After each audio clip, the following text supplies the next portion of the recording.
To be two-spirit slash indigenous for me is a celebration of the fluidity of gender, sex, sexuality, and identities, one that is firmly grounded within the Cree language and worldviews.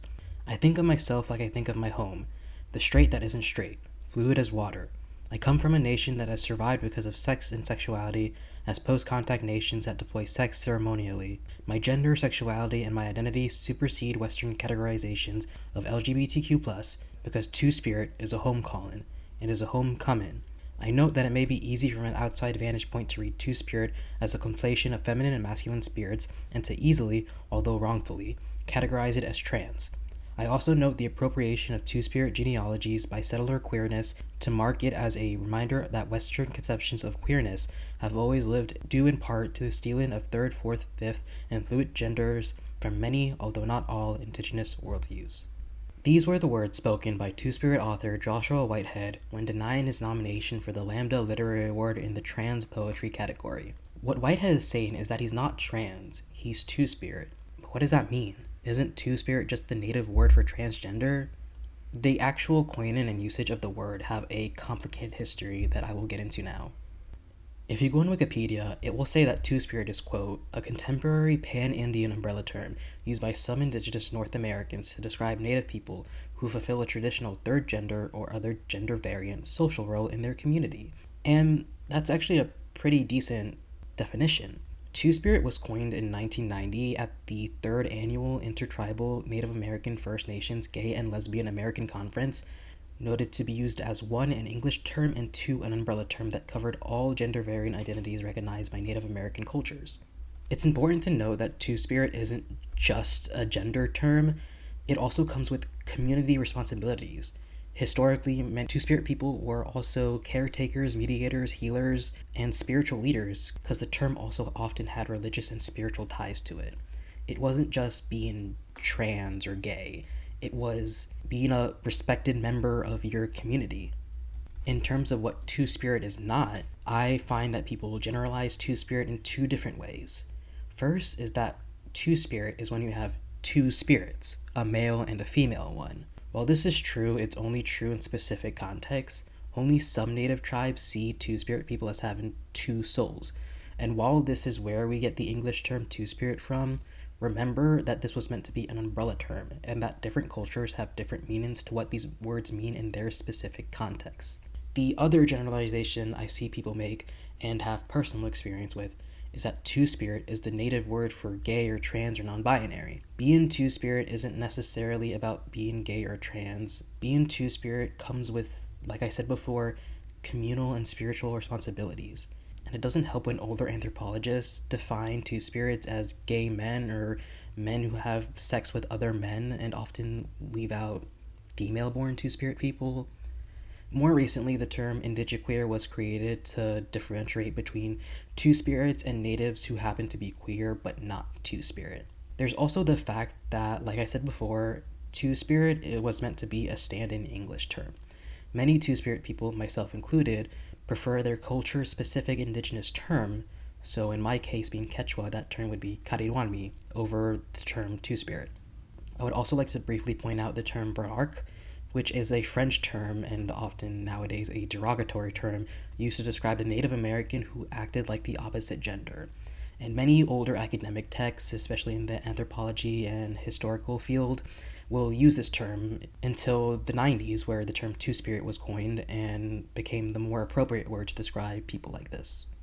I could speak all day about the nuances of the term two-spirit that just won't fit in this video, but know that it's a broad term that can encompass many different definitions, and what it means exactly will vary from culture to culture and even from person to person. So just know it's meant to be a catch-all word for the many identities across hundreds of cultures.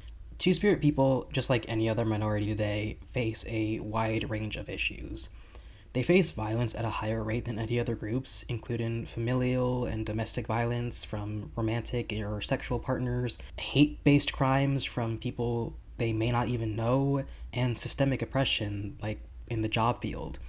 In Canada, many two-spirit and other queer Native youth, many of whom started facing violence at a young age, migrated to more accepting towns and cities to escape harassment and or find community amongst others like themselves.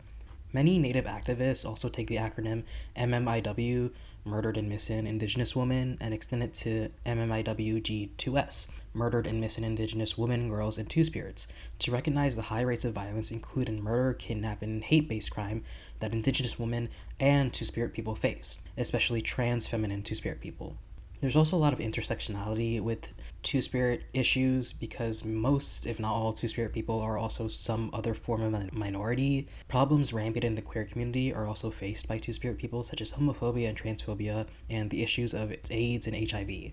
They also often struggle with mental health issues and financial struggles, as they're often middle or lower class. And this leads to ostracizations from groups that should offer support, for example, facing racism among queer circles, which often leads to isolations, when this shouldn't be the case. Two-Spirit people need support too. Not to mention the fact a lot of Two-Spirit people even face discrimination within their own communities. A lot of Native people often don't realize that Two-Spirit people were once and should be respected members of their community, and there are some tribes that don't recognize Two-Spirit and gay marriages. There's also a lack of health resources among Two-Spirit people, such as, like I said, AIDS and HIV, and also access to gender-affirming care for those Two-Spirit people who are trans or wish to transition. That being said, Two-Spirit people have been taking the initiative to fight for their rights. Countless Two-Spirit societies have popped up all over the US and Canada with focus on group support and outreach, preservation of culture and traditional skills, work towards social changes, and education and awareness for both non-natives and non-Two-Spirit or queer natives. There's also been the creation of culturally specific resources and intersectionality with LGBTQ and civil rights activists, as I said, many of their problems are similar to each other. Grassroots activism and organizations and support on an individual level. Even if you're not Two-Spirit or Native at all, you can support these people by listening to their voices, or if you know a Two-Spirit person personally, just being a listening ear for them. These things are important because, not to mention, Two-Spirit people have been on the front lines of many activist work when it comes to Native sovereignty, and it's important to protect these people and their cultural values. To end this video, I wanted to bring to the spotlight some contemporary Two-Spirit people who are doing important work in the Native community. I wanted to talk about people who are still alive and active because when people talk about Two-Spirit people, they tend to talk about historic figures, people who live and died decades, sometimes even centuries ago.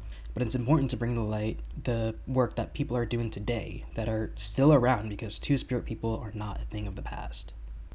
First is Joshua Whitehead, who was the one who stated the quote from the beginning of this video. He is Ojibwe, which is Ojibwe and Cree, and a member of the Penguis First Nations. He's a writer and author who writes about Indigenous and queer experiences, and spans across genres from poetry to fiction and anthologies. He's received several Lambda Literary Awards. For example, he won the LGBTQ Award for Anthology in 2021, and he is the coiner of the term indigiqueer, which has been used to describe Native people who aren't necessarily Two-Spirit but still queer and or trans in some way.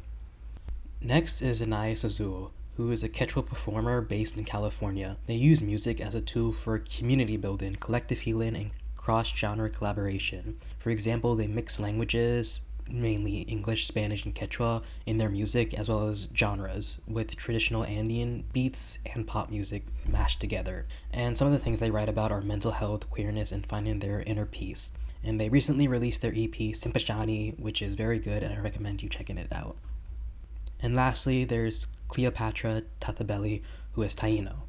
They are an Afro-Indigenous Latinx educator and activist born and raised in New York City that focuses on community and cultural education. They often hold educational workshops and are the founder of Abuela Taught Me, which is an Indigenous Caribbean space that focuses on Two-Spirit and LGBTQ+ healing. These are just a very select few of Two-Spirit people that are still around doing important work in the communities today, and I could have chosen from a huge range of people, and I encourage you to go out and look for them yourself. See what Two-Spirit people are doing from different tribes and nations and cultures. Get involved, listen to Two-Spirit voices, and know that Two-Spirit people aren't a thing of the past. We are still around, and we will always be around until the end of time.